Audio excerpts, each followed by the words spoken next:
Dale. Dale.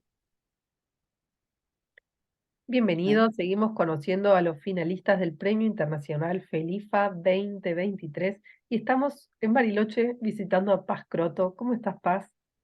Muy bien, Paula, ¿cómo estás vos?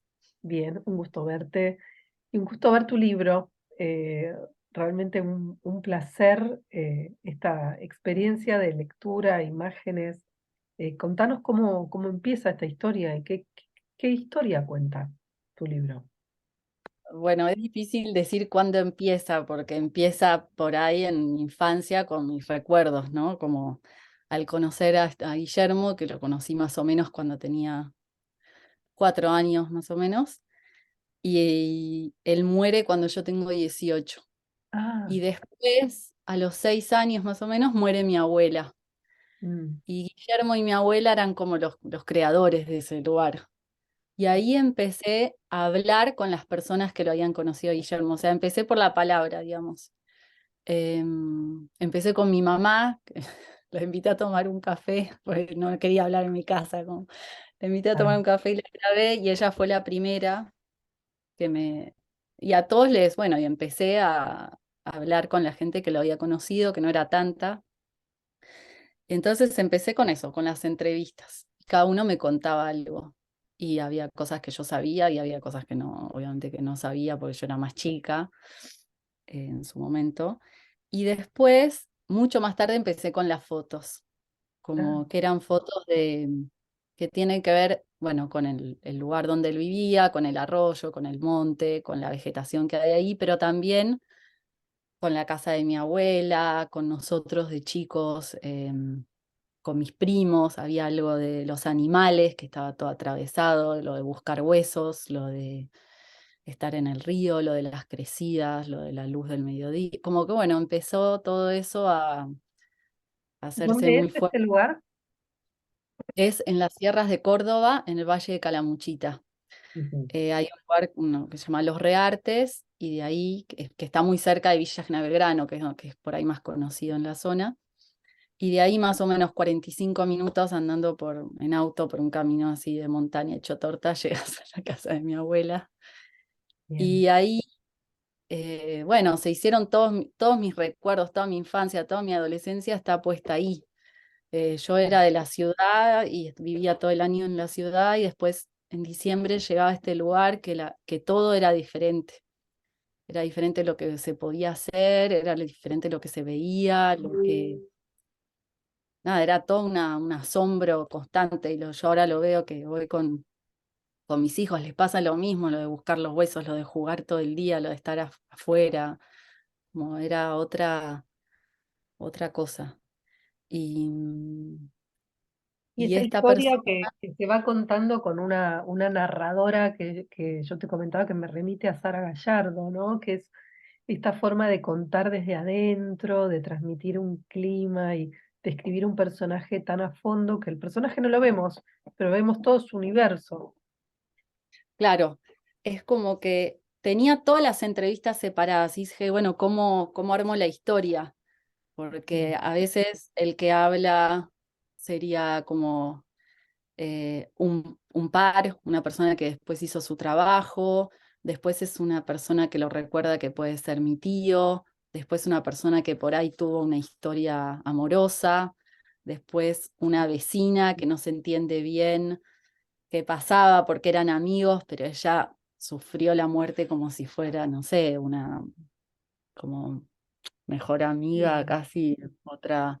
Entonces, todos esos como que lo hice, bueno, fue dividirlos como por un espaciado más grande, pero a veces sabes quién puede llegar a decirlo, a veces no, pero todos te van construyendo esa historia que igual es imposible de contar. O sea, yo empecé 15 años después y bueno, lo que recuerdan de otra persona es casi una ficción, digamos, Claro, porque una solo él puede leyenda. contar de él, claro.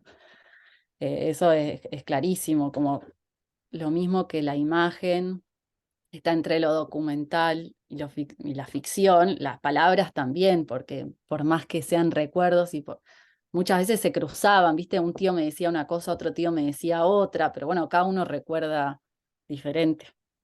Claro, Eh, este retrato a lápiz de tu madre. Mm. A mi Pero mamá en un momento le había dado por dibujar y nos sentaba todos en un sillón y nos hacía un retrato en 20 minutos. Y a claro, él lo tenía colgado en su casa. Y y después esta es tenemos, bueno, esta parte es más documental. claro, después le pedí, mi tío no filmaba, mi mamá no, y mi tío tenía muchos videos VHS de ese momento. Ah, Y ahí nos encontré a todos claro. jugando. A veces mi tío, ahí está Guillermo con su perrito, mi tío yendo a buscar la miel. Acá está Guillermo con un machete en su huerta, su casa, el camino aquí va a su casa, los anteojos.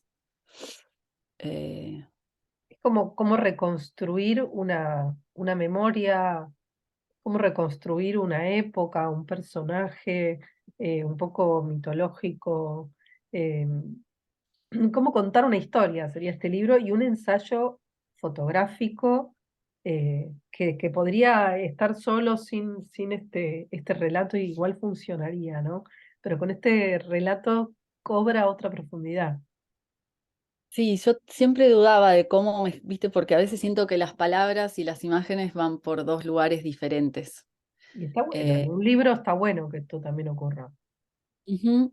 Y también grabé mucho sonido y en un momento me traía, viste, nidos de cotorra gigantes en casa, como que quería abarcar todo, porque es difícil decir de un lugar que además conoces muy bien, cómo suenan los grillos a la noche, no sé, o los sapos, qué sé yo, o cómo es el ruido de la crecida, es difícil, la foto no te lo dice, saqué 1000 fotos de crecidas y en ninguna va a estar la crecida o el miedo a la crecida que nos metían cuando éramos chiquitos para que no nos llevara el agua. Y con Guillermo pasa eso, era como que una fascinación sí, por lo raro, era una persona que vivía muy sola, en ese lugar que todos queríamos, pero era más suyo que de nadie, porque él vivía todo el año ahí, nosotros éramos como los que llegaban en el verano, todos atolondrados, como queriendo jugar. Mm. Y, y él era una persona, viste, que vivía en la naturaleza, Como una solo. encarnación de ese paisaje.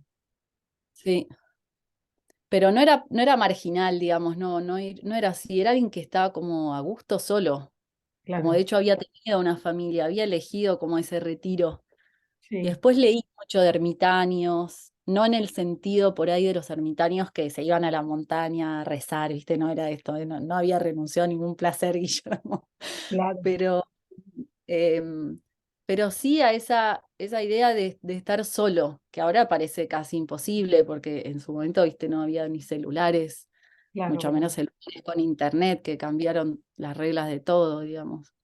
Es muy, muy linda la composición entre este relato tan bien contado, tan potente, y este ensayo fotográfico que cuenta un lugar, ¿no? Las palabras cuentan un personaje, el ensayo cuenta un lugar, una memoria. Así que, Ujú. bueno, precioso. Hacheros se llama, no sé decirlo en guaraní, el libro está Yo traducido en tampoco, inglés, ¿eh? Yo tampoco. Siempre pero es escuchaba. bilingüe, Sí, como en su momento dije, bueno, como que era algo un idioma que yo escuchaba y no entendí, ni sé, claro, pero me parecía bien contarlo en el idioma que él hablaba o sea, él también hablaba castellano, ¿no? Pero claro, claro. menos, yo no entendía mucho. Está muy Em, lindo, Paz. Te felicito y te deseamos toda la suerte en el concurso. Esperamos ver el Muchas libro. gracias. Dale, ya se está imprimiendo, así que veremos. Bien, gracias, Paz Croto. Hasta luego. Gracias a vos, Paula.